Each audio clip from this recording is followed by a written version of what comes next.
Just let me know when we're streaming, and we're good to go.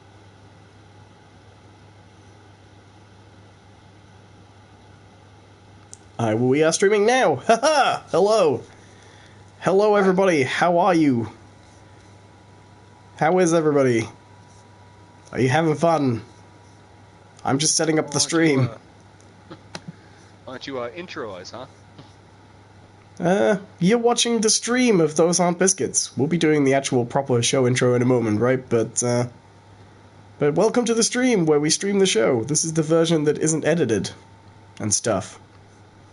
Yeah, this is our raw cut.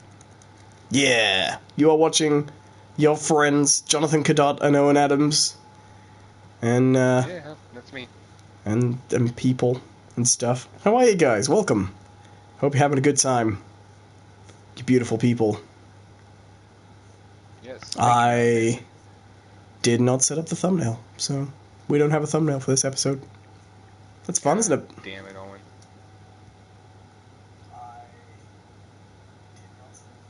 Okay, now I just need to make sure I can hear you. Hi. Apparently your mic is quite low in comparison. Really? Yeah. I wonder if it would help if I could turn mine down a little bit, and you could turn yours up a little bit. Okay, I'm going to turn mine down a tad. And then if you turn yours up, if you just hold the PlayStation button, you know how to adjust the microphone level in the PS4, right? You've done that before, right? Yes. Oh, well, there you go. I won't talk you through it.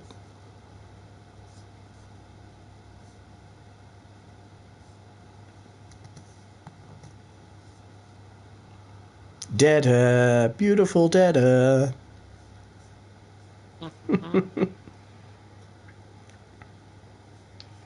Alright, how's that? You sound louder to me. I'm guessing you sound better at home. All chaos in chat can presumably tell us how we're doing. We're not quite into the show yet. For the people who are new here, we are some podcast hosts, and we do a live podcast every week, although it's only been live for about 2 weeks. And we are currently in the process of just getting used to the recording system. All chaos says it is better. Good. The final podcast will be better than any audio in this one. Definitely.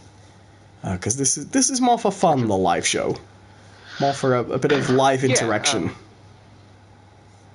Yeah, and we're still working out some kinks. This is only our second week doing this. So yeah. There'll still be a few tech issues here and there. Yeah, basically. I can put my controller down now. And relax. If you saw last week's stream, the way this normally goes is the way this normally goes in week 2 is we will be doing our usual podcast, but we'll kind of make time for a few questions every so often within the show and stuff. Mm-hmm. Got anything you want to add to that? Nope. I am going to be joining the stream myself on my phone.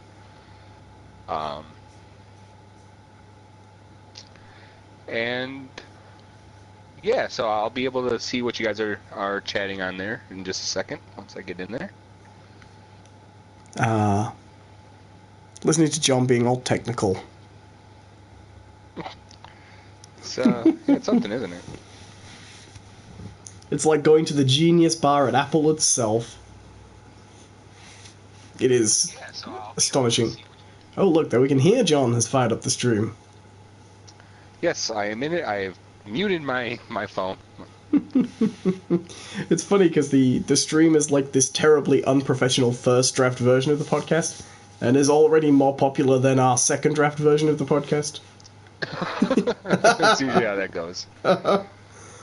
But it's nice. We can say live things to people. I've got my laptop up there. I'm going to hope the fans don't rev in or anything, just because otherwise it'll get a little bit loud for the mic. I'm going to try and keep the background apps to a minimum, keep it nice and cool. And yeah, so whose turn is it to see us in today? I believe it's yours. Sounds good. We need some funny stuff for the beginning, though. I don't even know if we got any of that last week. Say something funny, John. Did anyone really expect us to be funny anymore? Be funny, monkey. Dance, joke, monkey.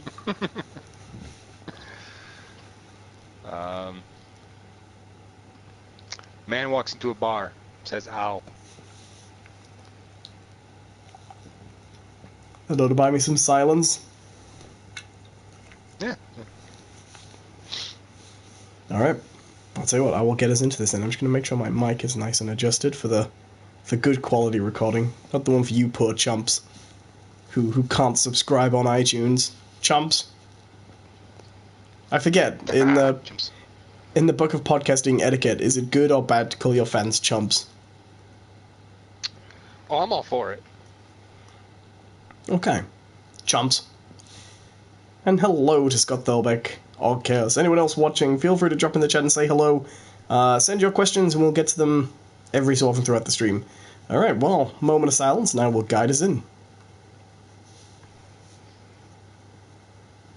Hello and welcome to Those Aren't Biscuits, episode 102. That's 2 episodes after 100. We're still pimping the success of that. I am your friend, Owen Adams, and with me is the wonderful, the glamorous, the seductively sultry Jonathan Cadotte. How are you, John? Hello. Sorry, I changed my mind. Oh, I'm glad to hear it. What's going on in your life? What's new? There's not too much going on with me. I am now joined the cast of a play that is being put on by the community theater here in where I live. Uh-huh. You were telling me about this. It's kind of fun. Yeah, we started practice last week, and we did just kind of quick read through. Excuse me. Yeah, it's always fun to do community theater, because no one's ever like professionals, or just a bunch of people looking for something to do, really. Right. Yeah. Like you. Yeah, it's always a good time. Sad, lonely people with empty lives, looking to fill it with the amateurish writing and acting of community theater. Right, and then there's the sad, lonely now. people who tie themselves to the other sad, lonely people. They generally live in England. That's true. And named Owen. Yeah. Subtle. So, my question is, like, you were telling me you play a golf pro in this play, right? Is it secret? Yeah. And I was trying to... Beth was asking me what the play was called, and I was trying to remember what it was called, and I seem to remember it has a terrible pun for a name, right? Yeah, it's called Par for the Corpse. Right. Because it's golf. Golf murder, right? Right, yeah. So I guess... There's murder involving golf. I guess the fundamental question I have is, can you play golf? No, not well. I mean, physically I am capable of playing the sport, yes. I can swing a club and I can hit a ball. What happens after that? It's purely up to the fates. Okay, next question. Are you required to play golf in the play? No, I'm not. It's more or less the setting is a golf course, but there's no actual golf involved. Right. My last question. Just how trashy is this play? Like, will you be getting your 3-wood out? My 3-wood's never not out. For the entirety of the play? In general. Was it an actor-led decision? Like, that didn't come down from the director? Really. I walked into the audition booth and it's just like, yeah, like, you got it.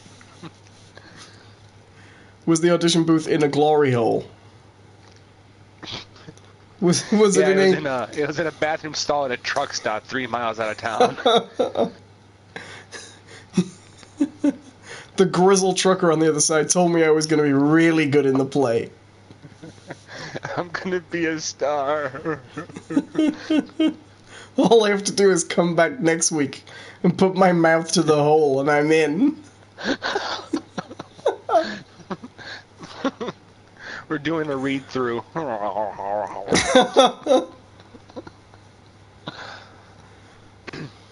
Yeah.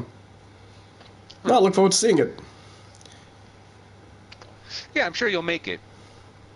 So if you're if you're interested in seeing John's play, you can book tickets from the booking office number that you'll find on the side of any toilet stall. It's the one. If you're looking for a good time, call Roscoe. Yeah.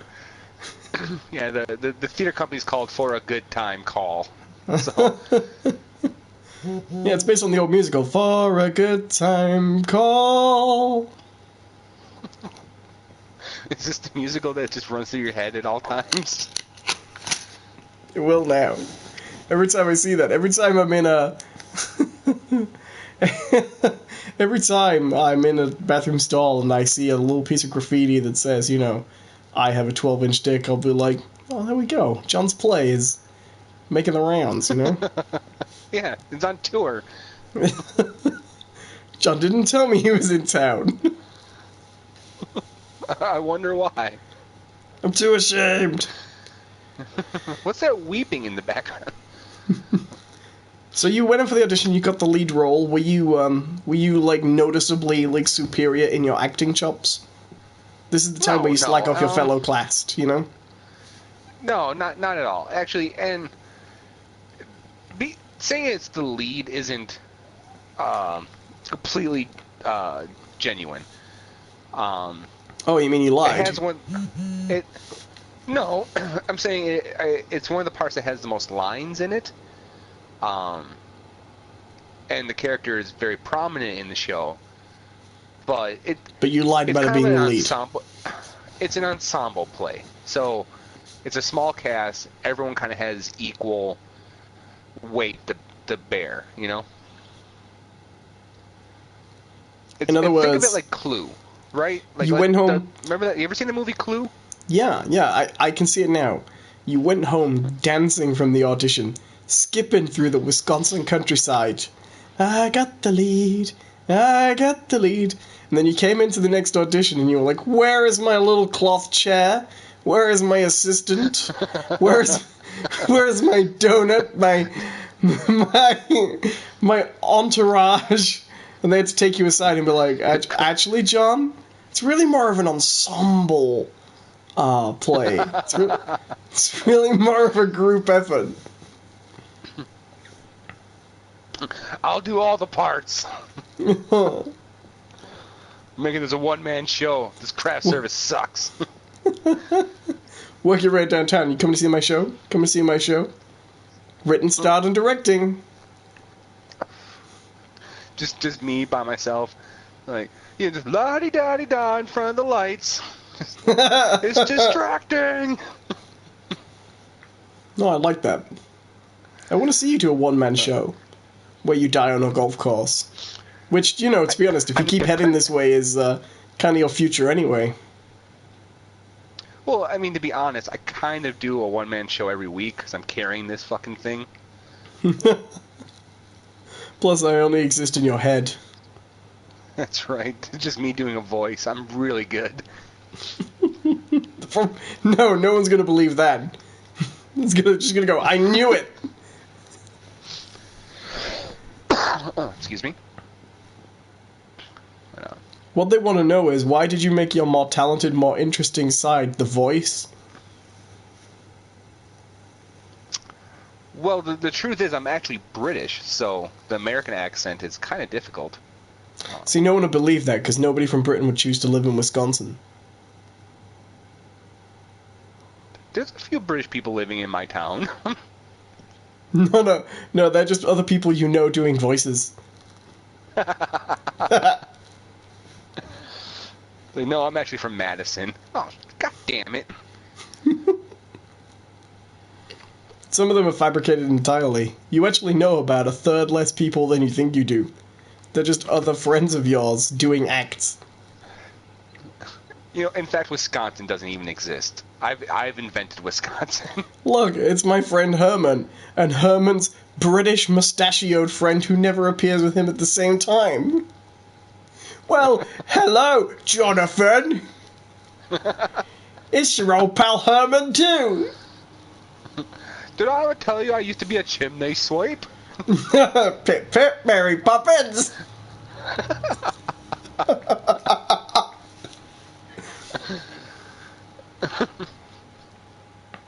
Yeah, I think it would go well. Yeah.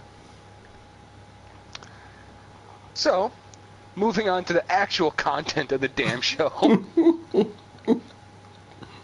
I think we're doing pretty well so far. We've got a funny chimney sweep. And Herman 2. We're adding to the cast of characters every day. Herman squared. Herman squared. And Herman's chubby friend, Herman cubed.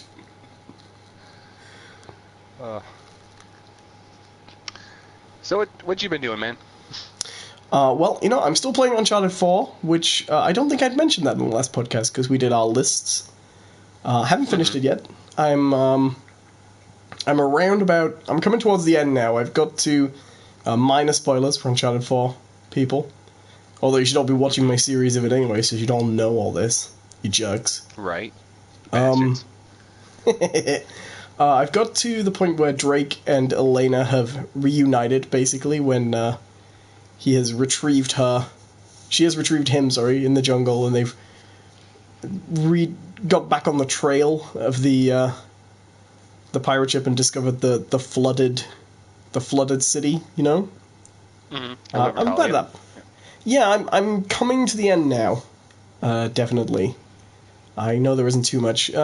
Nathan's brother continues to be just the screw up, the family idiot. Yeah. Like, yeah, he gets to a point where I don't want to say like insufferable, but you just looking like, what the fuck is your problem, dude? Like, seriously? Right, when you first start playing Uncharted 4, you're like, I don't remember Nathan ever mentioning having a brother, and then you realize it's because he's glad he's dead. he fucks up everything. Like, no situation he gets involved in turns out well. And there's always a new layer of boy I fucked up coming. Right. It's like you just see it on the horizon. It's like, well, what's he gonna do this time? Right, and like I want to do like a revisiting, a parallel universe of the first 3 Uncharted games where Sam's still there, and it's just like, oh well, he dropped the Chintamani stone down the ravine, and oh, it turns out he's working with Lazarevich. Is he? Yeah, that whole last like boss encounter with Lazarevich, he just runs in your way and trips you the whole time. Well, like he's flying the plane in Uncharted 3. He's like, oh, I've never flown a plane before. Whoa. Whoops. Alley-up. Which you don't see just over the other sand dune. He's riding past on a horse. Like, yeah, I wonder where Nathan is. I guess I'll just keep all this water for myself. He like finds like a water source just before Nathan gets there and be like, I better barrel all this up in case Nathan needs some when I find him. You stumble past later like, it's bone dry. well,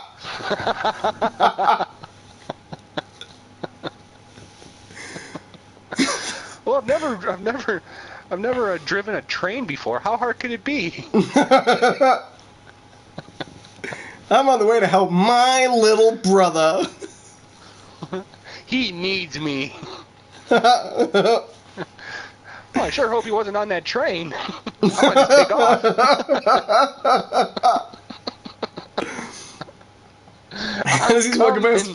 As he's walking past, he passes this temple where there are 2 soldiers with AK-47s, and he goes, hey, why don't you try those heavy guns over there? They'll be more useful for keeping out intruders. Yeah, and here, put on this armor. It's just right here. You guys need more grenades. You clearly need more grenades. Because remember, my little brother's on his way here, and he needs the best welcoming. I want you to like handing out him. pictures. He looks. I haven't seen him for a while, but he looks like this. This is him. Clearly the guy you're looking for. You'll recognize him. He's on his way to steal Lazarevich's treasure. You don't work for him, right? There you go. Keep this picture. It's fine. On the back is a list of all his known fears and weaknesses. Yeah, so keep him away from these, and don't do these. Yeah. You guys following me? You guys got it?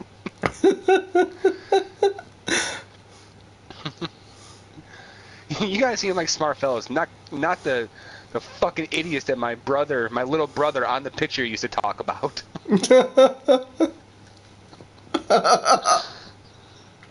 Oh. So he's not the most impressive character in the world, Sam. Suffice to say. But wider than that, I am actually really loving the characters. I like That's always been one of the best parts of Uncharted. Definitely. And I think this one has, like, the strongest writing so far. So I like the way the writing intertwines with the gameplay, so you'll often find yourself in moments where you're in a big open area and characters are just talking, like the section where you're driving the Jeep through Madagascar, and there's this running joke about Sully not wanting to pay for the winch that saves your life like 5 times. Right. But I haven't finished it yet, but yeah, I'm liking it a lot.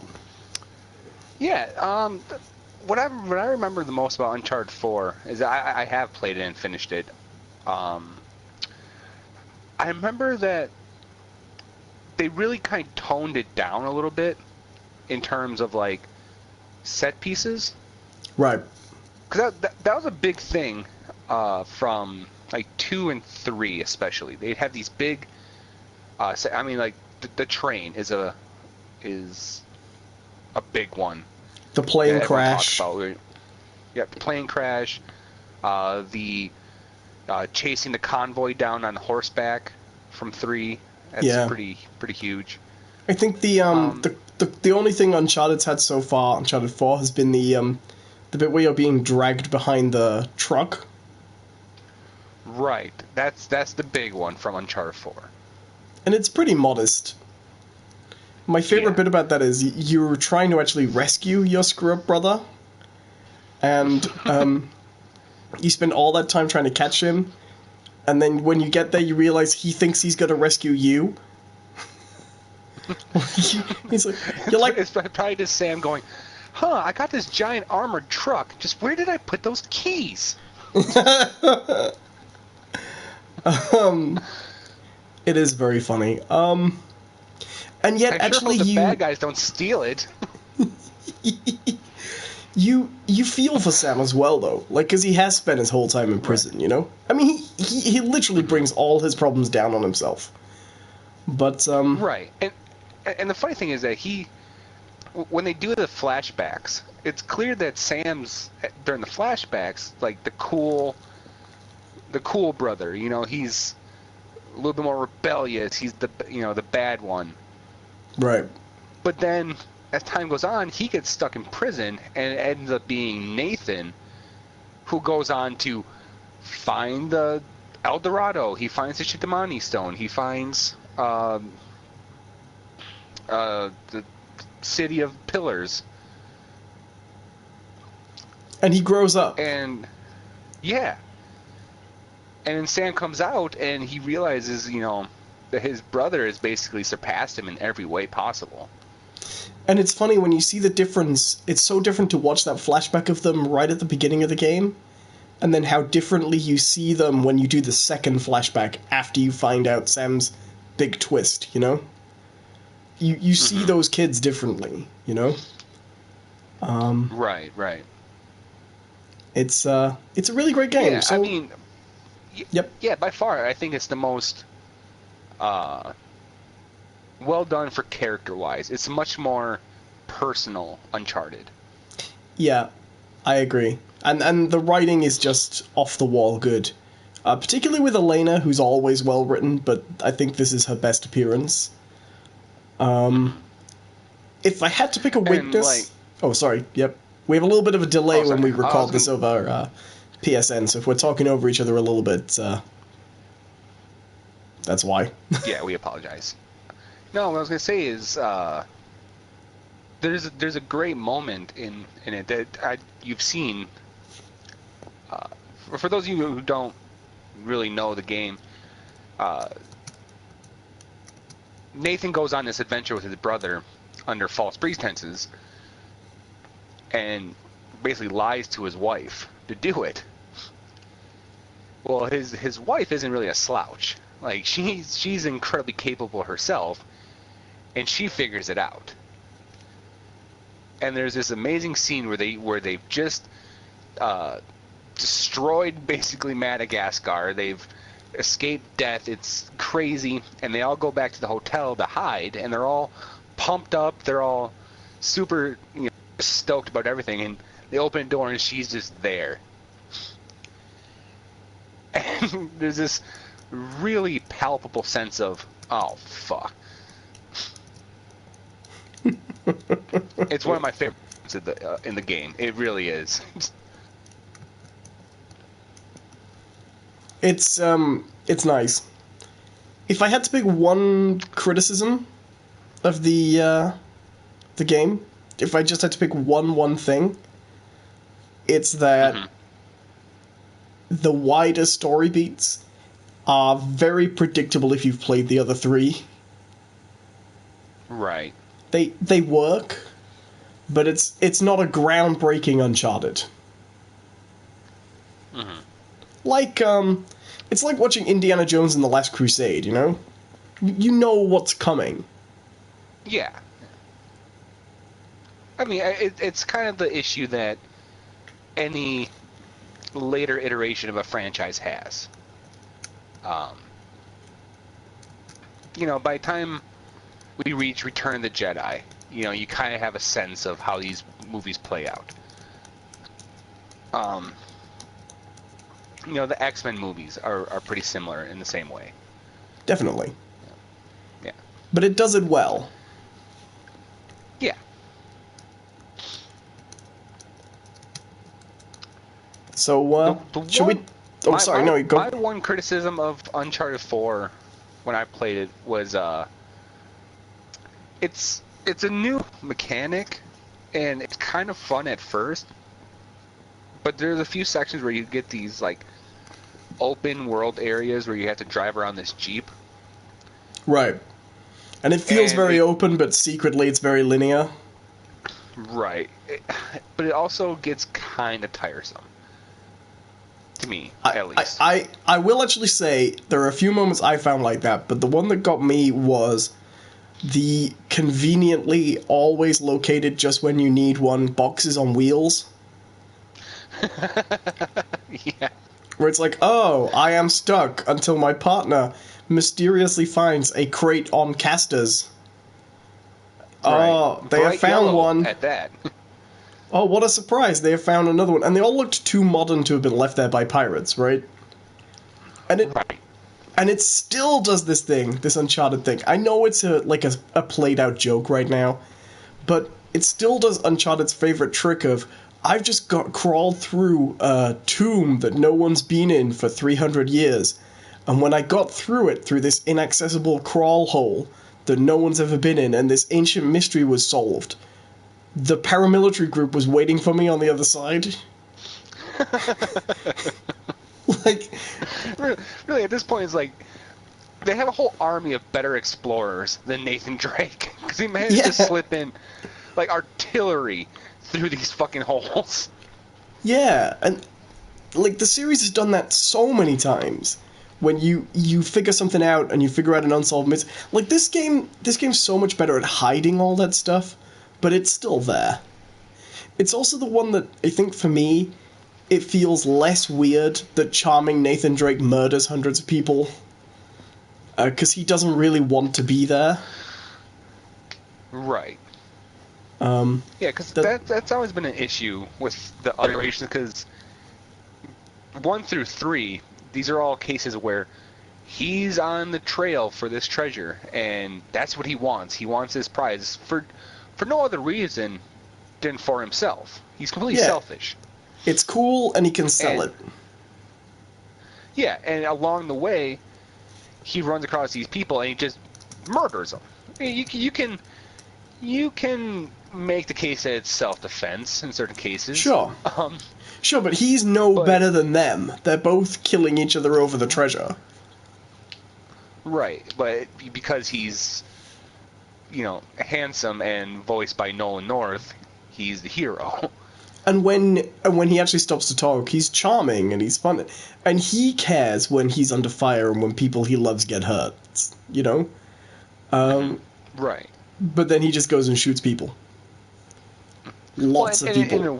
In a weird sense, you can almost say that the villains of these games are almost better than him because they all have an actual purpose for searching out these things. Maybe it's bad. They're not good purposes, but they actually want to utilize these things. Right. He just wants them to put on a fucking shelf. I do love one of my favorite bits my favorite bits in this whole thing is when he still thinks Sam needs the money, right? Mm-hmm. And they're walking through this ancient pirate city, and I'm like, that chair is a chair made in an ancient pirate city. That sign, that wall, that statue of Henry Avery, this is all worth enough to pay off the mobster. Like, every little thing. Just go back and tell the newspapers about this massive archaeological find you've discovered. Those coins, the map, the paintings, it's all worth the money. Like, you don't need the treasure. But what you do is you sell some of the other trinkets you already have. Right. Take out a loan. Take out a loan and just buy the real estate. Just if you buy the real estate that Libertalia is on, you're a billionaire. Right. I mean, that's all Rafe did, isn't it? Pretty much. With the church. Mm-hmm. I mean, was it Game Theory? Just put out a video about a couple weeks ago about how basically Luigi is the richest person in the Mushroom Kingdom because of the mansion. That makes sense. Yeah, they went through it like piece by piece, and basically put it down that he's close to being a billionaire because of that one house. It is a great game, though. I'm really enjoying it. Yeah. I'm gonna be sad when it's done. Yeah. Well, so should we take a question before that, and then we'll go on to? Yeah, sure. Is there a question you can see? I had to turn off my phone, actually. Blash says, do you think we could suggest Owen and Jonathan to maybe change location for each podcast video? He means background. He put in brackets afterwards background. So I think he doesn't want to see the same background every time we record. I could tilt my camera to the right and show him our secret work in progress. I don't know. What do you reckon? Yeah, why don't we show him a little bit of what we have going on? And this is all work in progress stuff. This is for different sections of the episode. We're going to have a studio. I don't want to talk about this too much because some people will be watching in audio. And for the people who've been watching in audio, we've been doing the show live on YouTube right now, and we've been putting a little bit of Minecraft in to make our backgrounds. But yes, we've thought of things a little bit like that. Yes, a little bit. All these sets, they're kind of just starting out.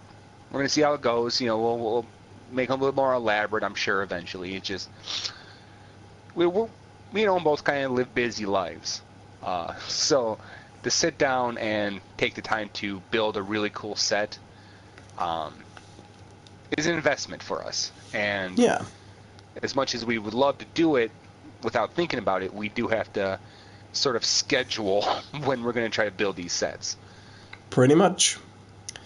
That's pretty much our only question, but do remember, guys, keep sending your questions in and we'll get to them a little bit throughout the show. And if you are listening to the audio version, you can ask us questions on our ask.fm page, which I believe is ask.fm/notbiscuits. Yes, sir. There you go. So go, talk about your game, John. I think I can guess what game you want to talk about.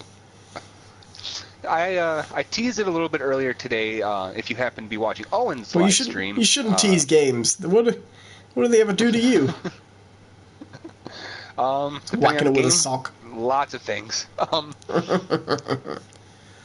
So I recently finished about a week or two ago Final Fantasy 15. Now we talked about this a couple of episodes ago, didn't we? The game with the pervy king with his collection of photos. What?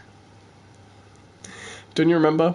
Do you remember? Was this the drunk episode where we talked about Final Fantasy 15? And we talked about. Yeah, I did talk a little bit about it. We talked quite a bit about it. The king sending his son out to collect dirty pictures. You remember that? That was literally the way we went on it. I don't know why that's the read we decided. But Okay, so here's the thing. I really enjoyed Final Fantasy 15. It was a lot of fun to play. Even though every step of the way they kind of tried to make it not as fun as it could have been. If that makes any sense. The combat, just a quick hint to anyone listening to this who hasn't played Final Fantasy 15, there will be spoilers. But my first tip... go our live viewers. If as soon as you can, change the combat mode from active to wait mode. Fair enough. Right? Because it's so... I don't understand some of these decisions that they made. Because when you start the game, default, it sets you to active mode for combat, which is nothing ever stops, everything keeps moving, and it plays kind of like an action game. Almost not like a God of War, but similar. You're constantly having to do button inputs to do things. I wish it did play like God of War. Pull things' eyes out and jab knives into them. Just to think that'd be funny in a Final Fantasy game. Or, right. I want a new God of War where after every battle, whenever you get to a new territory, it goes... Yeah, that. But they have a wait mode, which whenever you don't push a button at all, or the joystick or anything, it stops. The whole world just freezes and goes into this tactical mode, where you can basically target your enemies and the various, because all that weak spots too. Is it a bit like Knights of the Old Republic?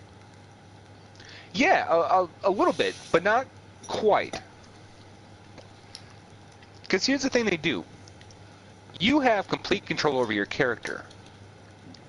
You have very limited control over your party. And that's how it differs greatly from the old Final Fantasies. Right. Because you can kind of tell them you have a tactics bar, essentially. And I do like the idea that you can give people an order and they can just go, nah-uh. Well, what it does is you get this tactics bar, and when it fills up, you can then give commands, but then you have to wait for it to build up again before you can tell them to do something again. Makes sense. What your real control over them is actually through the upgrade system. You can basically, through upgrades, design the character to act a certain way. Well, that's quite interesting. So you're basically, as well as upgrading their equipment and stuff, you're essentially altering their AI? Kind of, yeah. That's a cool system. Mm-hmm. So, and the combat, I love the combat. It's fun, it's fluid, it's exciting. Every fight's kind of exciting, just because by the main function that your character can warp. That's a big deal. That's his power. So you're constantly warping in and out of battles. You can use that power to strike certain spots on the enemy. You can use it to kind of reposition yourself and change the layout of the battlefield. It's really neat. It's really fun. There's a lot of things going for this game. There's, it's this Well, big last time open we world, spoke, you were really liking it. And I liked it all the way through. The setting is amazing. Like I said, it was like this weird. It looks kind of like Southwest United States had magic been around. That sounds cool to me. Right? Yeah, it's really neat, and it goes even further, because I sort of joked with Owen when I said that this game was clearly designed for Western audiences. So much so that there's a whole nother section of the world that you eventually see. Well, it's basically one city. You go to a different continent, and you go to this one city. It's Florence. That's what this. There's canals. Okay. You ride gondolas. I thought you were going to say it was Tokyo. You get there and they're all extra weird for a Japanese game character. But yeah, you show up and you ride gondolas, and there's like these little like cafes and stuff that are hidden under bridges that you can go visit, and it's a beautiful city. It really is. Well, they love. I know in Japan they have a real love affair with these ancient European cities. They actually. Have you heard about Paris syndrome? Yeah, because they built that tower and everything that looks just like the Eiffel Tower, and Right, they love Paris so much that there's a recognized mental illness called Paris syndrome, which is when people from Japan go to Paris, they sometimes have a mini breakdown at the discovery that it's not as nice and romantic as they expect it to be, and the embassy, the Japanese embassy in Paris, has a procedure for this. It happens that often. wow. Yeah. In case anyone's worried, there's now a spider edging closer to our hosts on the stream. Spider-Man, Spider-Man. Have you gone to answer the phone? Hello? He's disappeared. Hi, no, Where did I'm you here. go, John? Sorry, did you go to answer the phone? You left in the middle of the podcast. What's wrong with you, man? I'm back. We're recording here. You're a terrible human being. Yeah, very much. So, Final Fantasy 15. So, here's the thing. Combat's great.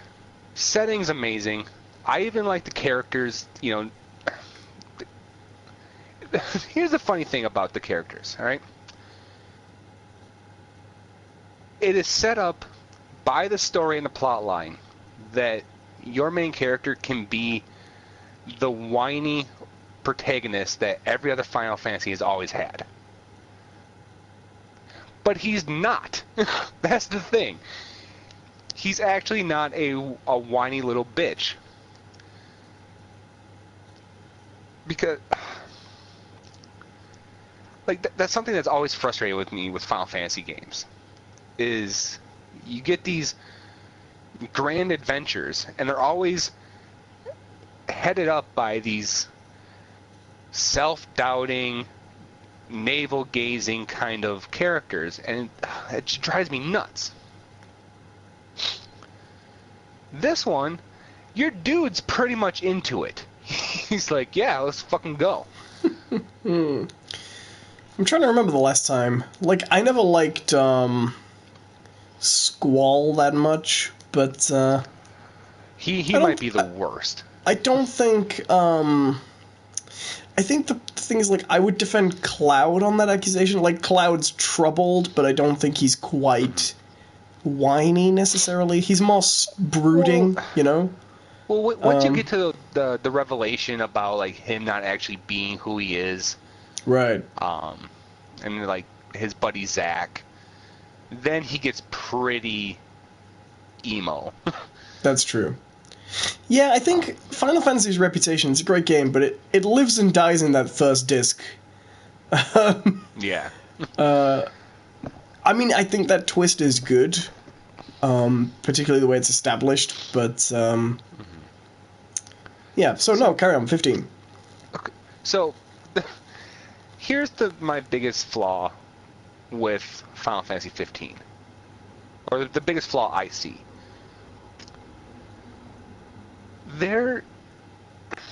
It literally feels like there's just swaths of story missing. Just large chunks of plot that aren't there. Uh-huh. And for the longest time I was thinking, like, man, did they really have to, like, rush this out? Like, I know it was 10 years. They were developing this thing for 10 fucking years. Like, how did they and then it dawned on me. They were trying to do the Dark Souls thing. There's a bunch of story in this that's just hidden in the world. But they don't do it well. That's the problem. Do you know what I would love? I'd love if Heaven had just been playing on your save and you didn't know.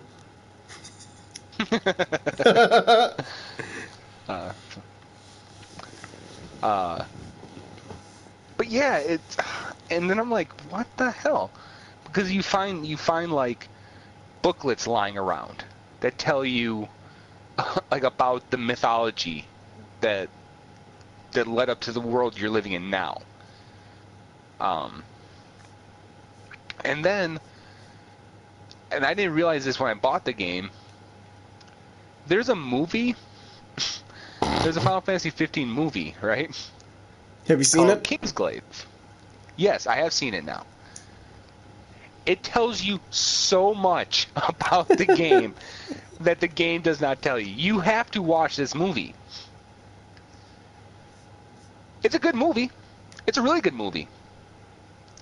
In fact, the movie has a better coherent storyline than the fucking game. Oh, good. Yeah.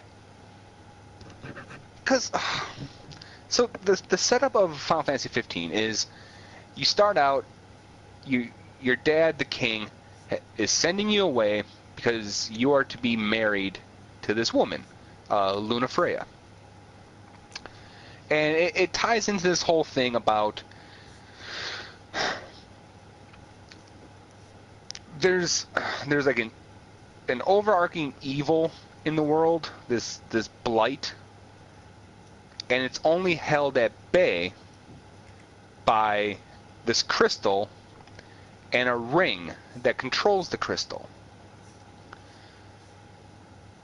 Now the ring was entrusted to what they call the oracles. The oracles commune with the gods. There's a pantheon of gods. Frodo Baggins was there as well, I believe. Yeah, and Smeagol. And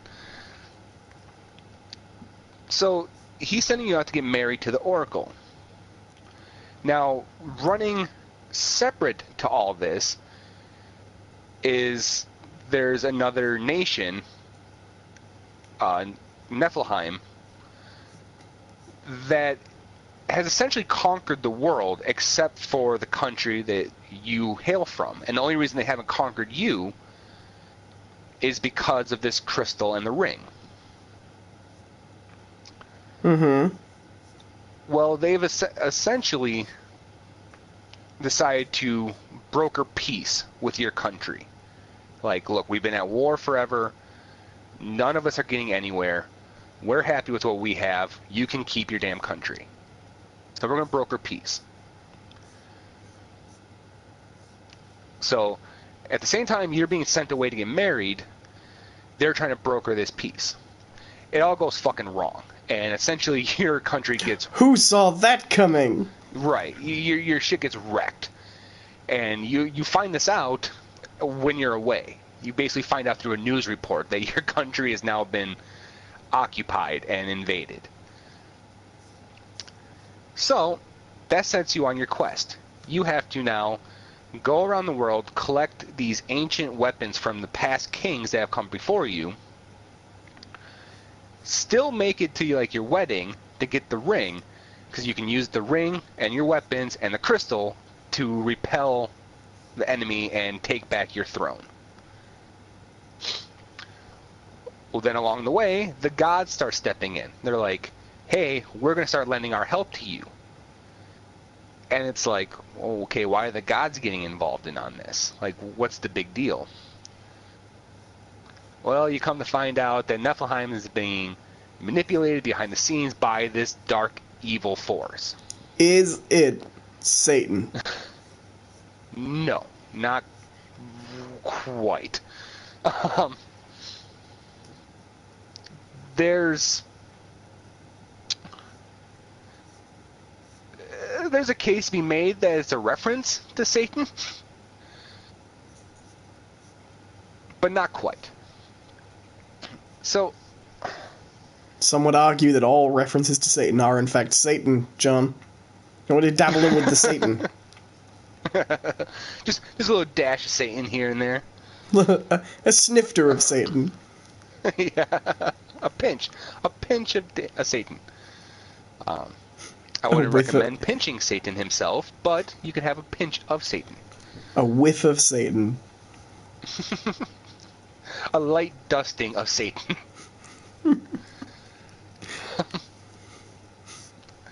So that's the situation you're in. You're the only hope, essentially, to take back your throne, save your country, repel the evil forces, and bring peace to the world. Right. Right. You know, typical Final Fantasy stuff, right? What do? You go on a road trip. Woo, yeah, you and your bros. Like, they make the scenario so dire. But then you go about and doing the typical Final Fantasy stuff where you're riding chocobos and you're wandering around the wilderness, getting in the fights to level up, and you're going on like weird little fetch quests, and you're taking pictures and for a magazine, and there's a long string of missions where you discover the joys of cup of noodles. You're just making it sound more fun to me. It's insane. But through the whole thing, because they break it into chapters, it does this thing. I think they did this in 13 as well, where it's broken into chapters, basically levels, and it's really weird because, like, excuse me again. My Final Fantasy love is 7, 8, 9, 10. Right? It's that batch of Final Fantasy. I love those Final Fantasy games. And what they all have in common is they're huge, they're epic games. You have a goal, an enemy, you got your party and your heroes, and you set forth to do this, but it's all open, right? They don't tell you, like, oh, you just completed chapter 2. You know, they don't do that. This one does. It breaks it down. And there's even chapters in the game that removes you from the world, where it's actually a traditional video game level. It's I kind of really like weird. that. And it's not bad. I'm not saying it's a bad thing. But what it all kind of boils down to is that this Final Fantasy 15 lacks the sort of, not to keep harping on this word, epicness that the other Final Fantasies have. Well, it's not even actually a word, is it? Really? No. It's missing that grandiose feeling. I can understand that.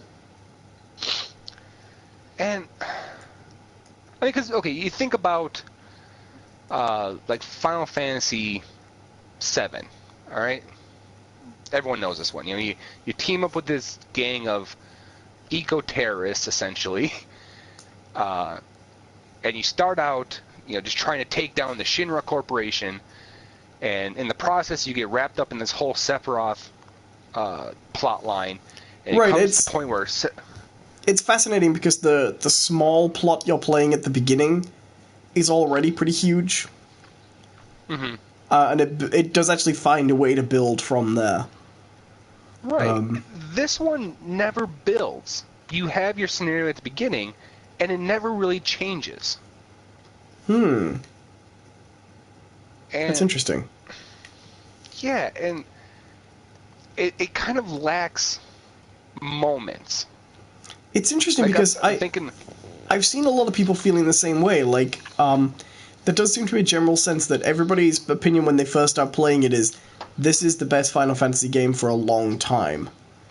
And then, once they get past the sort of halfway mark, it changes to, okay, it is still the best Final Fantasy game for a long time, but maybe not as good as we thought it was going to be. well, it's one of those things where I kept on playing, waiting for it to open up, right? I kept on playing it, waiting for that moment where it's like, okay, the world is your oyster. Go about, and Oh, that's you know, that's what you're describing there. That's Final Fantasy 13. Final Fantasy 13 is a game of waiting for it to let go and to start. And from what I understand, in Final Fantasy 13, it takes about 20 hours. yeah, And it's here's a the thing. shame. And here's the thing: it's not that you don't have the freedom to move about, because you do. Right off the bat, you can go wherever you want, essentially. Right. But you don't have a reason to. Yeah, that makes The game sense. is so clear about what you need to do. Like, I mean, they give you quests that you can track. So it'll tell you, like, it's highlighted in red because it's a story mission. Like, you need to go here.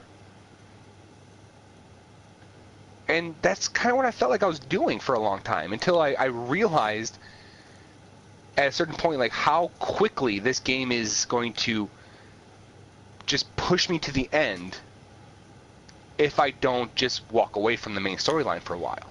It's interesting because I often feel like that in Assassin's Creed games, where I'll often feel like I'm just walking towards the dot, you know? Mm-hmm. And I have to excuse myself to go do some other stuff to realize that you're supposed to get immersed a little bit. Grand Theft Auto, that was when I realized I was past Grand Theft Auto, when I realized in 5, it is just a game of always just walking to the dot, then kill the dots, you know? Final Fantasy's never struck me as that kind of game, though. But then maybe they've really wanted to go as much the other way. You see, it's interesting because this game was originally the game that used to be called Final Fantasy 13 Versus. You remember that game? Right. Yeah. This became Final Fantasy 15 when it got different enough. And I think this was supposed to have the cast of characters from 13 in as well. So I wonder... I can see it. I wonder at what point the split was made. I imagine when all of the critical backlash to 13 came. I bet it was when Lightning Returns did nothing. You know? Well, this 'Cause game had 13 already been in development for a while before that game hit. Oh yeah, definitely. But when Lightning Returns just did nothing, I bet all of the ties were severed pretty plainly, you know? My cat's about to start walking on this mic, so if you hear funny noises, that's what it is. So it's one of those things where I still really enjoyed the game, and I wanted to see it to the end, but I always had this feeling that I was missing something. Like, that never... Like, I'm not saying that Final Fantasy stories are known for being concise things, because they're not. They're all ridiculous. All Final Fantasy stories are, in a certain way, abstract and obtuse, and ridiculous. But they all felt complete. Right. This one feels like it's just missing something. And I almost get the feeling that there's certain points that they've left out specifically because they've said that they're doing DLC with this game for the first time. I wonder how much of that is also to do with the split from 13. Like, if they had a shape for a story, but we were supposed to know the backstory of these characters originally, and then they changed them to new characters. But I would be very surprised if DLC didn't play a part too. Okay, so for instance, there's one point that's just glaring, right? It's there's no way to explain this, right? At a certain point, one of your party members goes, "Hey, for a while, guys, you need to be on your own. I'm taking off." Right. And like, okay, why? Why are you leaving? And he goes, "I have my reasons." You think that was originally going to be a DLC story? Yeah, because you meet up with him later again, and he joins your party, and he has like new scars on his face. He never says what he was doing. From what I understand, they're actually explains it. From what I understand, they're actually adding in a patch something that changes that chapter. Because that many people have complained about it. Yeah, it's a strange sequence. And there's just so much of this game that's optional too. There's all these like hidden dungeons and stuff that you don't have to go to at all. And it's strange because like there's the whole like after they have a mechanic in it that lets you re-enter the world, the overworld essentially, and do all the side quests and after the game is over. But a lot of it you can't, unless you don't care enough about the story that you are willing to level yourself up to like 99 before you attempt the last chapter.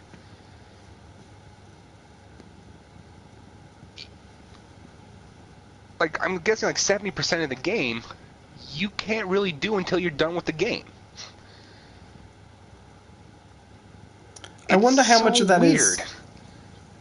It sounds to me like what you're describing is people who don't play open world games like Assassin's Creed or Grand Theft Auto trying to make an open world game like that. Yeah. A little bit like when Capcom tried to make Resident Evil 6 like Gears of War a bit and didn't. Right. But more effective than that because Resident Evil 6 is a complete and total piece of crap. Mm-hmm. I've been told that a spider is stealing the show on the stream right now. Yeah, I know. I can see him. he's killing it.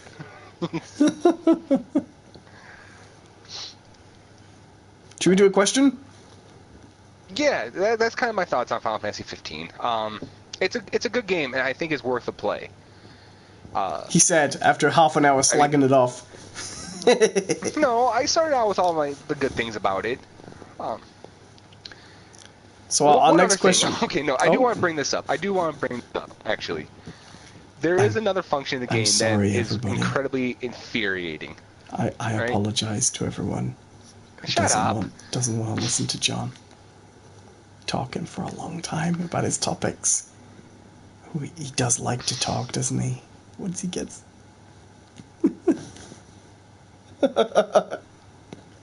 You good?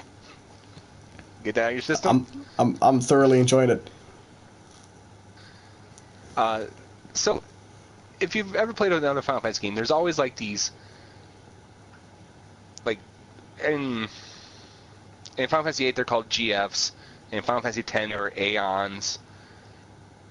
These big monsters, god-like creatures that come in and help you out, right? You can summon them whenever you want. Uh-huh. This game has them, but they are 100% like random. They act on their own accord. So you run into situations where, like, I'm fighting this giant mech, and it's beating the living hell out of me. Nothing. No help from above. The skies are quiet. Right? I am fighting a goddamn bunny rabbit. Dawson's like fucking thunder god from above, like, obliterates the goddamn world. And hey, we've all seen Monty Python and the Holy Grail. We know how dangerous those bunny rabbits can be. We're up on that. Yeah, it's like I'm. It makes Is me there wonder, a like, what holy the hell hand are going grenade in through Final these Fantasy gods' 15 or not? There are grenades. Is there I a don't know if holy they're hand holy or grenade? That specific one. Yes, I'm gonna say yes. Oh, good. No, that's fine.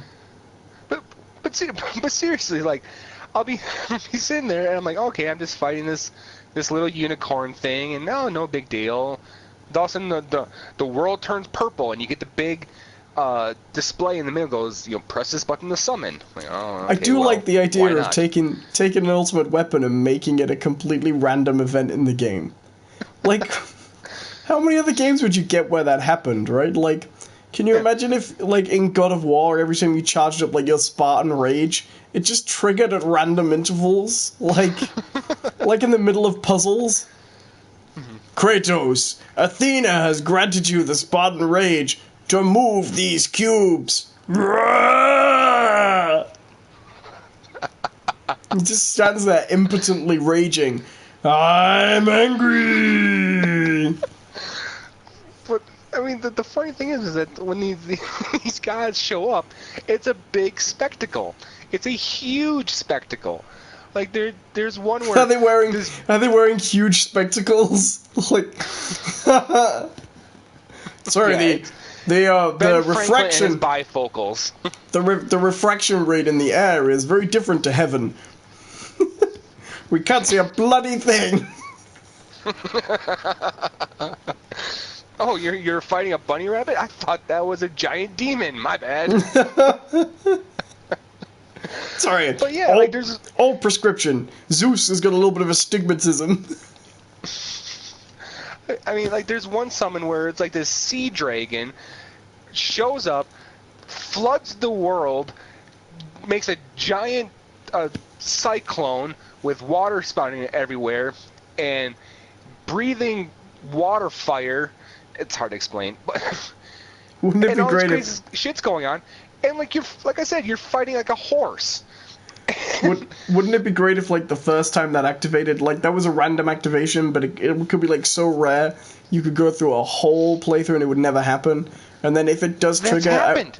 The entire game after it is just like New Orleans after the flood.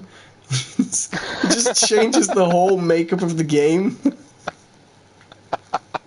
They're like, why did you summon it, you monster? I didn't, it's random. Oh, yeah, right.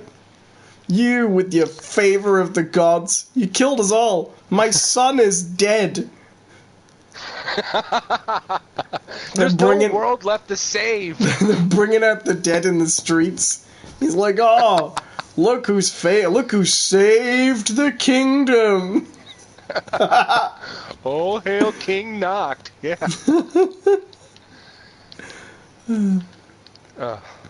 I want to kill that spider. I want to kill it. He's the third host of the show. Spider McGee.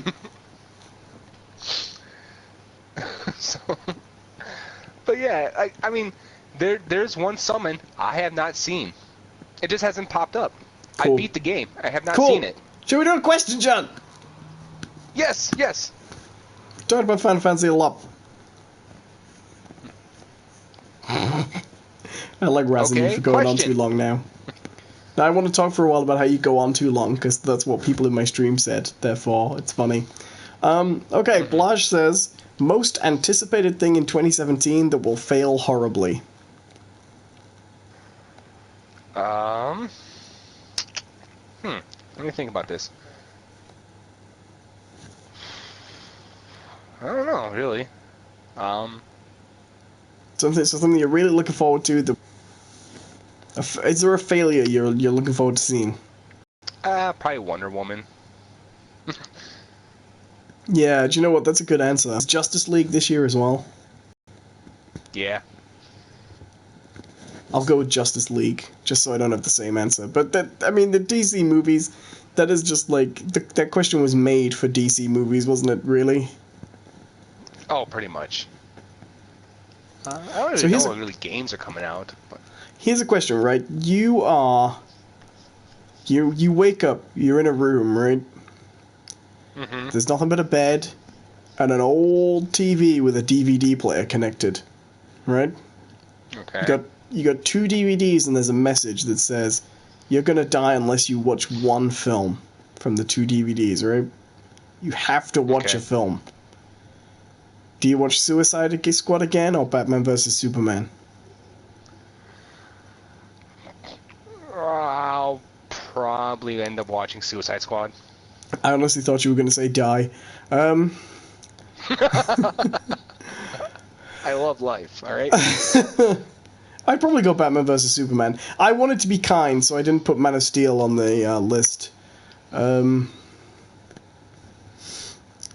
You like Suicide Squad more than Batman vs. Superman, then? Is that where you would settle with that one? Or is it just that you think there's more to discuss? I think there's more interesting things happening in Suicide Squad, honestly. It's funny because I don't remember any things happening in Suicide Squad. Well, I mean, like, things... Like the character interactions. Right? The plot was stupid. The setup was stupid.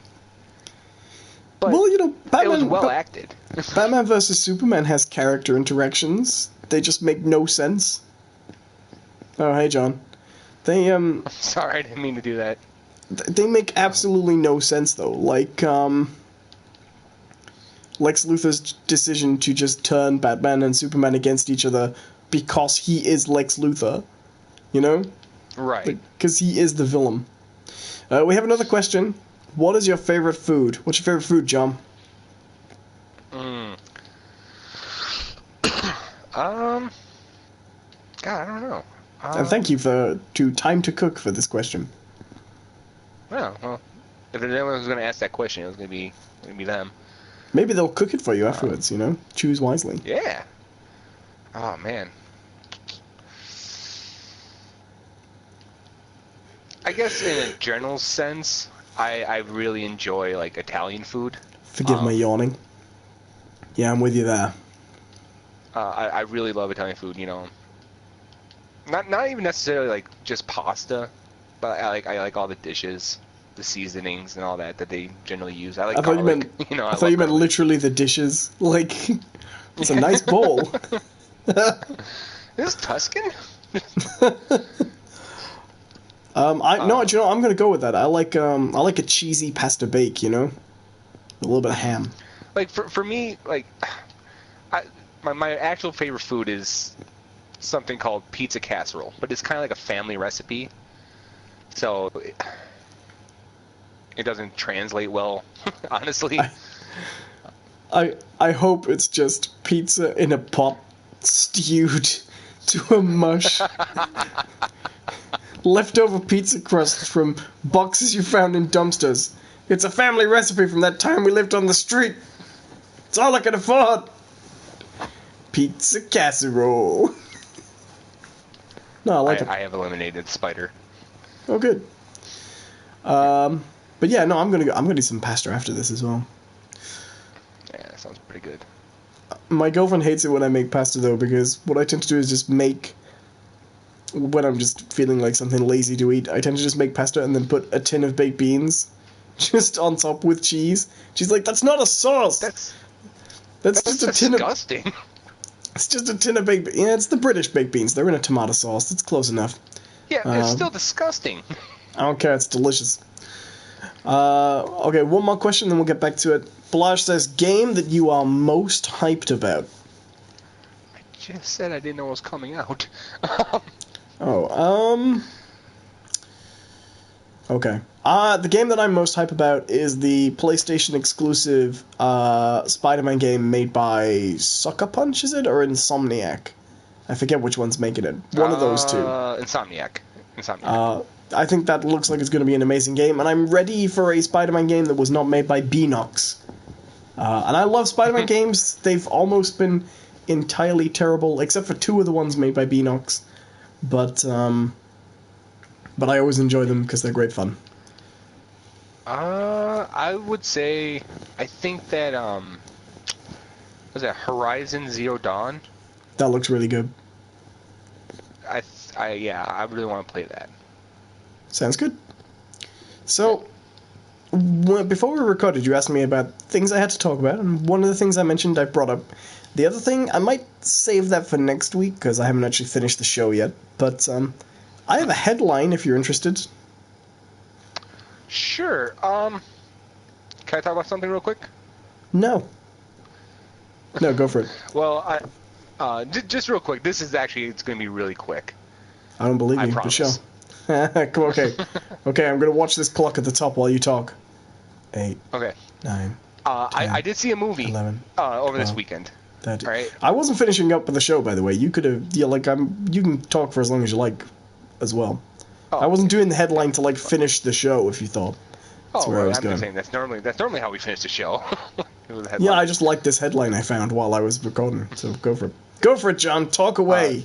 No, I saw a movie, and it was a terrible movie, honestly.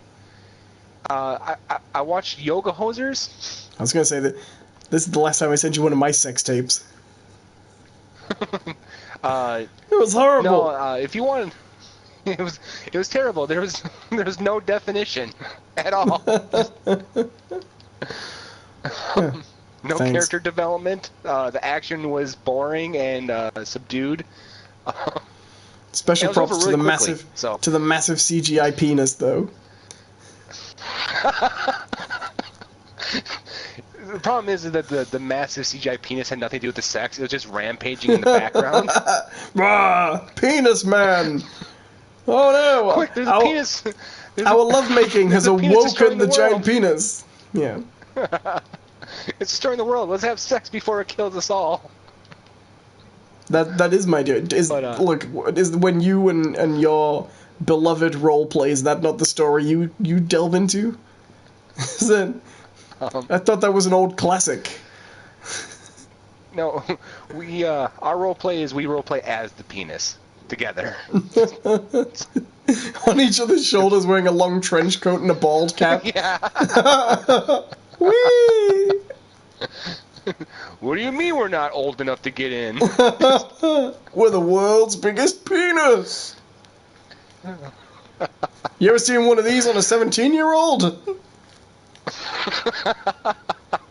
I hope not. I'll call the cops. Yeah? Ha-ha! Sting operation! Get him, coppers.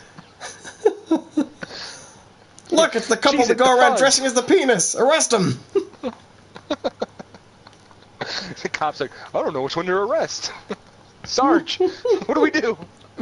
Shoot them. Just shoot them both. Quick, to cold weather! I don't see a giant penis anywhere. Yeah. I see a shriveled disgrace, but not a giant penis. Son, cover that up. Just walking Show some down goddamn dignity. Just walking down the street in a giant banana hammock, like, see you later, gentlemen. With a mustache on. So it's like, oh, goodbye, sir.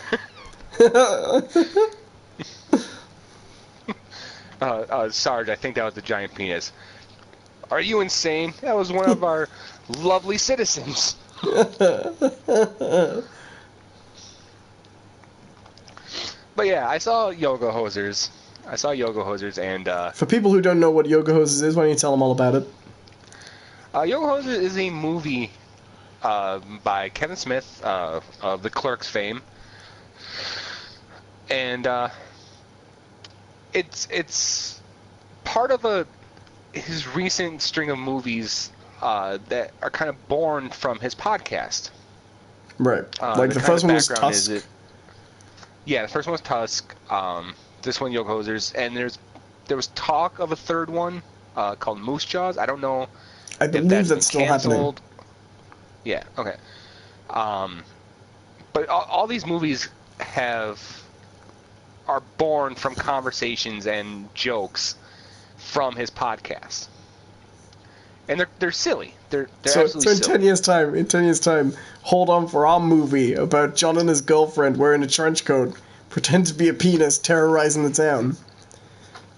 By Miramax. Yeah. But here's the thing. I can recognize it as being a bad movie, but I actually enjoyed it in a non-ironic sort of way. Well, it stars his daughter and Johnny Depp's daughter, right? They're the two main characters of the show. Are they playing the same characters they played in Tusk? Because they are in a movie in Tusk. They are. So it's they are playing those same characters. It's part of the Tusk cinematic universe. Yeah, well, it's part of what they call the Great North trilogy. No, I prefer Tusk cinematic universe. I just like the idea of Tusk kicking off a cinematic universe. Why not? But so it's not a great movie, but I thoroughly enjoyed it because what I love about it is that it plays out as a movie of two guys just talking, right? Like, there's so many like weird things that happen in the movie, and it literally feels like they just took the whole non sequitur stream of consciousness bullshit that happens on podcasts, like we do even, and it's made into a movie. It's great. It's hilarious that way. You pretty much just made sure nobody's gonna watch this film. I mean, like, think about like when we were, what was a good one? When we were talking about, oddly enough, the penis in the action movie. Yeah, that was a good one. Yeah, imagine if that had got actually turned into a movie, verbatim, how we described it. That would be very embarrassing. But that's what this is. That's what this movie comes down to. It's ridiculous. Is it good? I think it was funny, and I had a good time watching it. It was, I mean, the computer graphics were kind of bad. Acting wasn't amazing. Did Kevin Smith's daughter and Johnny Depp's daughter wear a trench coat and a ball cap and pretend to be a giant penis? No. So that idea is still available. Yes, that's still ours for the taking. Good. I can live with that. But yeah, if you got a chance, I don't know, check it out. It's on Netflix. Yeah. Good. Go see it. Is it on... I don't think it's on my Netflix. I think it's on American Netflix. It's not on British Netflix, because our Netflix sucks. Don't sue me, Netflix. I like your films. Netflix. I know several Netflix executives do listen. Oh, yeah, absolutely. They're too embarrassed to admit it. I just think it's best to assume these things and wait for them to correct you. I don't hear everybody correcting me. What's your headline? Okay. I have... Well, as you know, we sometimes at the end of the episode do the news. We pick some relevant and interesting news. And this is not the end of the episode, I assume, but I just thought this was too good to not share. This comes from Britain's finest news source, The Mirror. Source of all the world's greatest evidence about ghosts, but this is not about ghosts. I'm gonna post this link. What? I'm gonna post this link in the chat for the people who want to enjoy this, and you too, John, can see the wonderful pictures that accompany it. This is meet the real-life mermaids giving up their day jobs for a permanent life in the sea. I've heard about this actually. Meet the mermaids and mer-people. I like that. Mermaids and mer-people. So the men are just people of all genders, and the women are women. Meet the mermaids and mer-people of Seattle, Washington, who say living in the sea is like magic. Then there's a picture of them, and they've got some tails. This is the community of men and women who are giving up their lives on land for a permanent sea life as mermaids. Gaining followers across social media, the group have decided to make more of a life in the ocean and even wear silicone fish tails to swim through the waters. The community is making waves. Get it? Do you get it? Go, Mirror, you crack writers, you. In Seattle, Or writers Washington, on crack. where Ed Brown, Tessie Lamoureux, Morgan Caldwell, and Caitlin Nielsen are members. Blaz in the chat says, they have legs. Yes, they do. Caitlin, also known as Mermaid Cyanea, quit her job in 2015 to concentrate on being a mermaid full-time.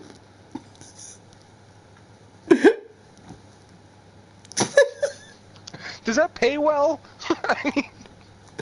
I like the idea that you went into it like, so, where are you moving on to? What's the career? Oh, I'm gonna go be a full-time mermaid. The biology graduate, do you know what? I doubt that. She's made one major species misidentification.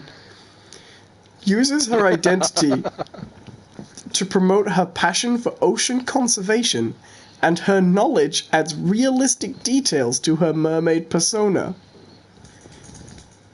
The 32-year-old from Seattle spends her time swimming in lakes and posting videos and photos to her online following. She also has a workshop where she crafts handmade silicone mermaid tails. Caitlin said, when I was in kindergarten and the teacher asked everyone to go around and say what they wanted to be when they grew up, I said, a mermaid. Everyone laughed at me, and now here I am. I'm a mermaid. I'm literally a real-life mermaid. What inspired me to be a mermaid is hard to say. No, you're not. It's actually the fact that I've always felt like I was a mermaid. And then there's some more pictures. Ever since I saw Disney's Little Mermaid... Oh, really? Oh, sorry, no, it wasn't The Lion King. When I was very young... When I saw Hunchback of Notre Dame, I knew that I was destined to be a mermaid. We have a very important Biscuits reference here. Ever since I saw Disney's Little Mermaid when I was very young, and I also watched the movie Splash with Tom Hanks and Daryl Hannah. Bing! Bing! Both of my parents are marine biologists, so I grew up knowing a lot about the ocean, spending a lot of time at the seashores, and really feeling like I was meant to be in the ocean. So when I saw mermaid movies, it sort of resonated with me. Caitlin identifies with being a merperson so much that she likens her glimmering scales to a prosthetic limb. She said, I do feel like my tail is a part of me, and I do actually feel like it is a prosthetic limb. I sometimes joke that I wear a prosthetic because I was born with a terrible birth defect, which is legs. When my tail is off, I feel a little bit awkward. I'm sure all the people who are actually missing legs love that. Suddenly, I have legs and I don't know what to do with them. I feel extremely clumsy. There is a prevalent mer community in Seattle. Her friends Ed Brown, Tessie Lamoureux, and Morgan Caldwell also identify as part fish, part human. There's 4 of them, by the way. This is the prominent mer community. There's 4 of them. Being a merperson... Taking the world by storm. Being a merperson isn't just a hobby for Ed, it has become a lifestyle. Ed also identifies as being a non-binary, asexual person. Fair enough. The 24-year-old prefers to use... That still doesn't make you a mermaid. The 24-year-old prefers to use the pronouns they instead of he. But becoming a merperson has helped the Disney fan come to terms with their sexuality and social anxiety it caused. Ed said, the best part of being a merperson is the chance to live out a dream or fantasy that a lot of people, especially kids, have. You know you can put on a costume and become a magical creature and be something other than who you are for a little while. I'm still being me, but I'm more of myself than I might feel comfortable with just in my day-to-day life. As well as working on a boat. Why does he need a boat? Ed, whose mer name is Martlini, also lives on one and spends most of his time effortlessly sliding through the water. Wait, I thought they moved to the sea, not a boat. Like Caitlin, Ed was inspired by the idea of becoming a merperson as a child, particularly after watching the Disney film The 13th Year, because that was the most prominent Disney merperson film. Ed said, right, yeah. Most mer people have a movie or TV show that inspired them. Or what about all the other famous mermaids? What about some real-life mermaids for inspiration? Ed believes being the mythical being is a chance to live out a dream or fantasy which allows them to temporarily escape from reality. Oh, there's a picture of them with the legs there. They added, you know you can put on a costume and become a magical creature and be something other than who you are for a little while. This is a really long article. Environmental policy student Tessie agrees. She was inspired to become a mermaid ever since she attended a magical mermaid school in the exotic Philippines 3 years ago. And once she slides her tail on and becomes Mermaid Essie, she claims her worries disappear and the magical feeling of invincibility and power arises. Tessie, 24, said, I have a lot of body insecurities. I think a lot of people do. When I am in my tail, I don't feel insecure anymore because it suddenly doesn't matter what size I am because I am a mermaid and that is what people really focus on. No, it's not. When I take my tail off, it almost feels like a piece of me has come off, that I am in a weird limbo. It's a very vulnerable feeling. It is an odd feeling for sure. Using her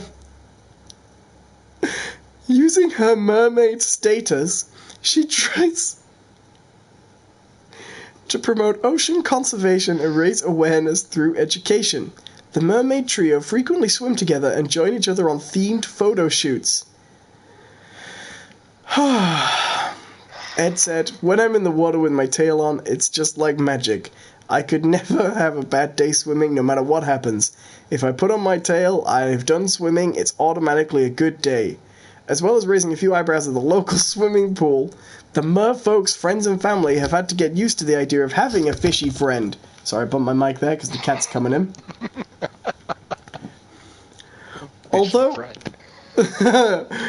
Although Tessie's mother is supportive, she finds the concept of being a mermaid ridiculous. No.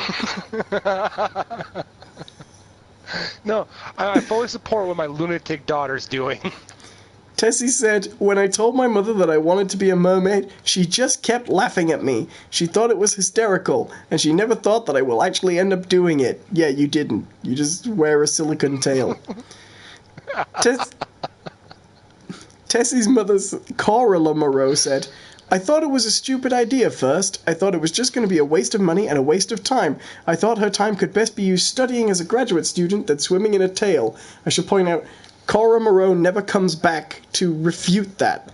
There's a bit of the thing where it says, however, over time, Cora has come to accept her daughter's passion to be a mermaid and has even attended a mer retreat and slipped on a tail herself.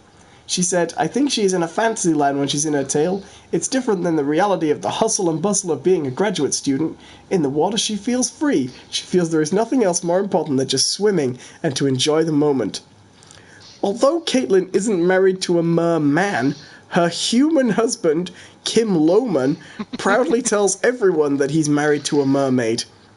Caitlin said, my husband thinks it's really awesome that I'm a mermaid. He has known about it since we first met. He tells everyone, doctors, men in white coats, psychiatrists,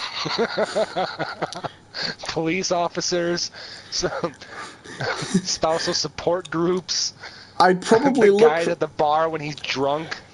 I'd probably look for a merman boyfriend if I wasn't already married to a human. I bet that makes Rouse good, doesn't it? You're doing it, aren't you? Cheating on me with a fish! I see you eyeing up the tuna. Chicken to sea tuna guy.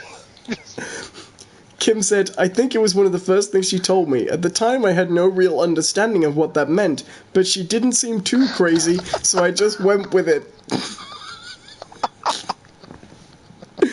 Did he say this through gritted teeth and a slowly dying look in his eyes? I have been a part of a couple of mermaid get-togethers as supporter, helper, and photographer. I'm proud to be married to Caitlin, and mermaiding is a large part of who she is. Yeah, he didn't say I'm proud to be married to a mermaid, did he? He phrased that a little bit differently. One of Ed's neighbours, Thor Radford, claims the first time he saw Ed swimming alongside his boat, he thought it was a dolphin. Thor... He speared him immediately. And that's how they got married. Thor, 47, says, everyone knows we get seals and whatnot. They will come into the lake, and here comes this giant tail, and up pops Ed. It shocked me. It was crazy. There's that word again. Being part of the mer community isn't just a phase for this trio, it's a way of life for now and forever. Tessie said, I do always see myself being a mermaid forever. Caitlin added, being a mermaid, I don't feel that I'm hiding anything. I really do feel like I'm being the true me. Caitlin, Tessie, and Ed have dedicated their lives to becoming merfolk and say they are never happier than when they are frolicking in the foamy waters. The end. Let us check the mirror comments for what sensitive and understanding remarks I'm sure lay within. Fudge says, meet the mermaids and mer people. Why not merman? Question mark. Old Bird 44 says, trying so hard to be socially generous. Guess they're not hurting anyone? Nope, just can't do it. They're pathetic. Jesus. Stevie Boy says, only in America.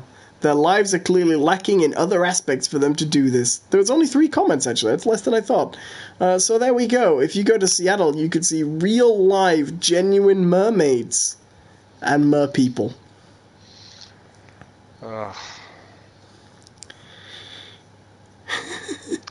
You know, okay. Here's the thing. Like, you know, I understand, like, gender fluidity, right? Because that typically has something to do with brain function, you know, psychology.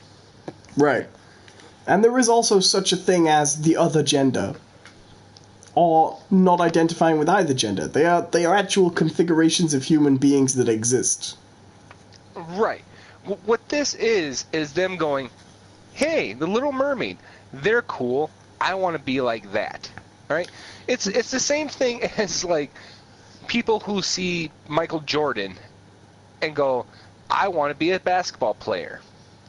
I feel like it's a little bit like taking the... I mean, to me, like, I'm not trans, I can't speak for trans people, but it feels a little bit like taking the language of an actual, I don't want to say problem, because I don't mean to suggest that being trans is a problem, but taking the language of an actual psychological thing, an actual feeling, an actual identification, and using it to justify you playing mermaid. And that's kind of gross, right. I think. Yeah, it reminds me of this thing, like, with cosplayers, right? You see this a lot, where it's one thing to be a guy dressed up as the Green Lantern. It's a whole nother thing to put on a Green Lantern outfit and go, I am the Green Lantern, right? Like, it's one thing if you like to wear a damn tail and go swimming, cool, right? That's a hobby. That's a good time. Yeah. But if you want to say, I want to feel like a mermaid for a bit. Mm-hmm. But to go, oh yeah, no, I strap on this fucking silicone tail, I am a mermaid. I identify as mermaid. Yeah. Yeah. And there's a lot of people who feel comfortable in the water, you know? I do have some... feels probably comfortable in the water.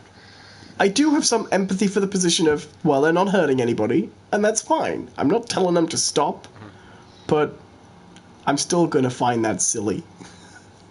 Yeah. I'm going to laugh at them. I'm a pretty tolerant person. Like, I don't really care one way or the other what you do with your damn life. But I still hold the right to go, yeah. You think you're a mermaid. Yeah, pretty much.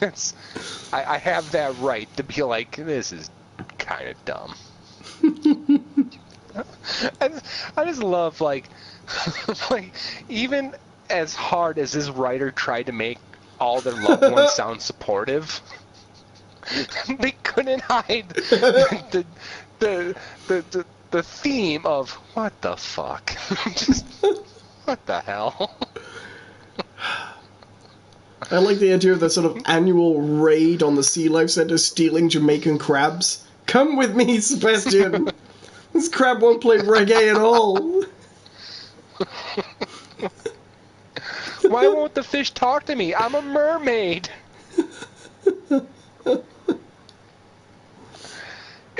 It cannot be easy to swim in those. No. Right? Maybe there was a prominent community, and when you dredge the bay in Seattle, there's a whole colony of skeletons and silicone tails down there. Like they're Under just the survivors. sea, under the sea, rapid decomposition, now you're in this position under the sea. So, hey, you have to come up for air. I'm a mermaid. Dun, dun, dun, dun, dun, dun, dun, dun, dun, dun, dun, dun, dun, dun. It's just... yeah.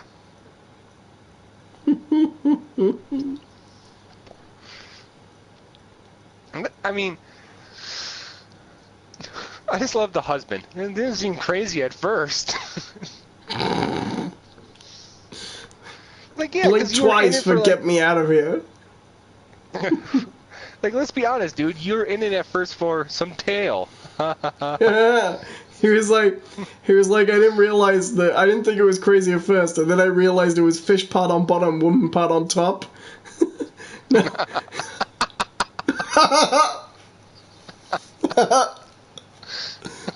Like, I'm down with making out with a trout, all right? I'm down with it, but I ain't gonna fuck it.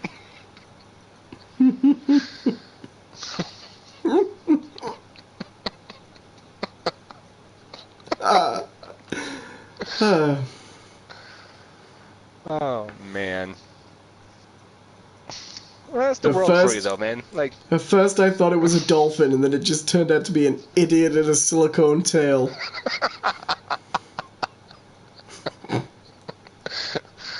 I was really disappointed because I could have gone home and told my family, hey, I saw a dolphin today.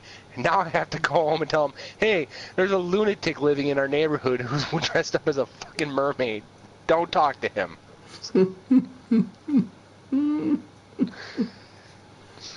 No, you don't all float down there. It? That was the reference we went with? Come on. It works. Does it? You're in water. You float. How long do we have to do this podcast before you stop bringing everything back to clowns? Never. It's never gonna happen, alright? Clown life. There is actually another Represent. story. There is actually another story on the mirror about the existence of ghosts, but I'm going to put the mirror away from the day for the day, I think. Well, I think we should get to the part of the show where we just field all the questions and then we can wrap up, huh? Alright, well, let's see what questions we got here. Let's see. Allcast says, is your next story going to be for the sun? No, I never... do not support the sun. Allcast says, is this what happens when people don't have to worry about supporting themselves and feel they have no meaning in their lives? Yes. When you are a millennial and you have no direction in life, it turns out there are very few opportunities other than to become a mermaid. Yeah. We're all one paycheck away.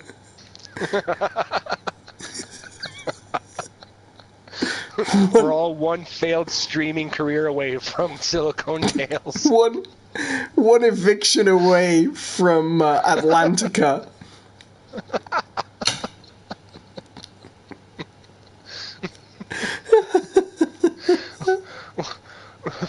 We're one food pantry stop away from seashell bikinis and tridents. Is that going to be the next?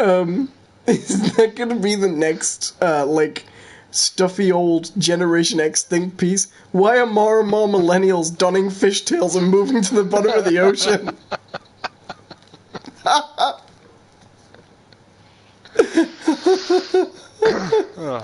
followed by a snarky tweet, because we can't get mortgages, John.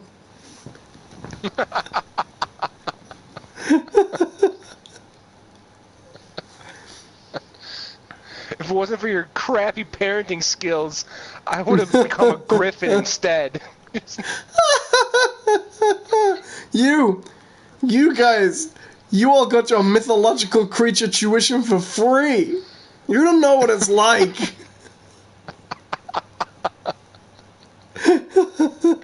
Joseph Campbell was alive back then. Your grandfather was a manticore by now.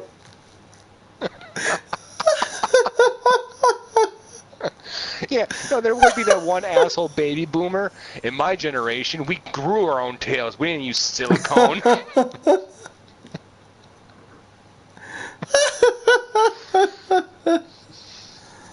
Huh. The world doesn't owe you anything. Blushes, can you imagine fishing ships when they catch them in their nets? What's the laws on this, buddy? We caught the mythological mermaid. No, I promise, I'm a human being. Yar. No, I see. You got marine biologist levels of accuracy there on that tail. And we know you ain't a biology student. They don't believe in mermaids. We're gonna have to, all our fucking tuna cans now are have to say Mermaid dolphin safe / millennials in fucking silicone tail safe.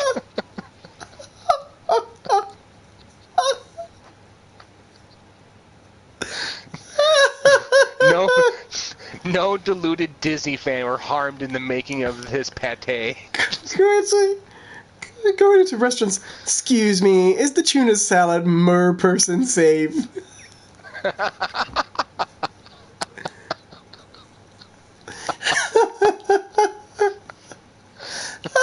Oh, why, yes, it is. That's a shame, because they need to die. Jeez, lady. That's dark. And you know we'll never get sanctions to stop the Japanese from harpooning them.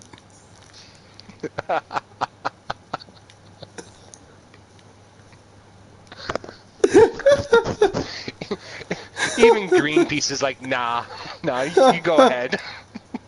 We don't have quotas for that. Yeah, just whatever. We'll help you. I mean, the more millennials and silicone tails you kill, the less whales you kill. So we're cool with it. And it turns out they are actually a really good source of oil. Any more questions before we finish the show from the live chat? Any more questions? Putting out the call. And for the people listening at home who aren't in the live stream, you should check out our channel. Search for Those Aren't Biscuits on YouTube. Just search it in. You'll find it. And we do this live every Monday at 9 UK time. What time is it for you there, John? We usually start at 3:30 p.m. here. What time zone is that in Wisconsin? It's Milk Central. Standard Time, I believe. Yes, it's 1/2 cow. It's half pasteurized. Get it?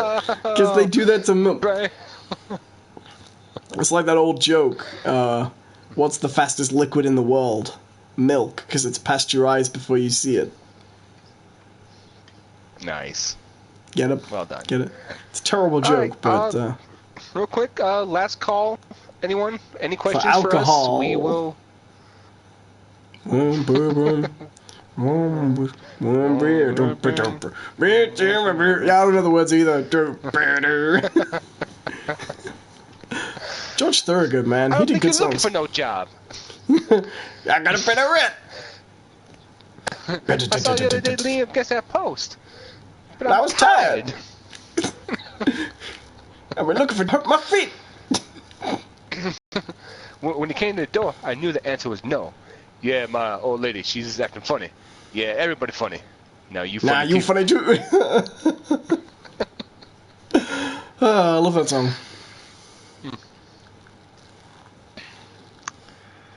All right, it looks like we And for are. 4 years, she was real nice. She was lovey-dovey. All right. I don't see any other questions. Do you see any? Nope. You want to see us out? Shall I see us out? I don't care who sees us out. I can see us out. See us out, John. Yeah, this has been Those Aren't Biscuits. I've been one of your hosts, Jonathan Cadotte. With me, as always, been Owen Adams. That's me. And where can they find you online, man? You can find me at my YouTube channel, which is youtube.com/Owen Adams, and you can get to pretty much everything from there. Right. And you can follow me, Jonathan Cadotte, on Twitter, which is at John C. Person. Or you can go to John my blog, C. which Person. is John C. Do you mean John Murr Person?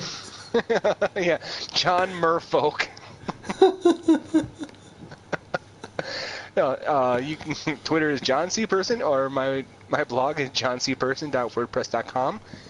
And if you happen to be listening to our recording of this, as a reminder, we are now live streaming our episodes.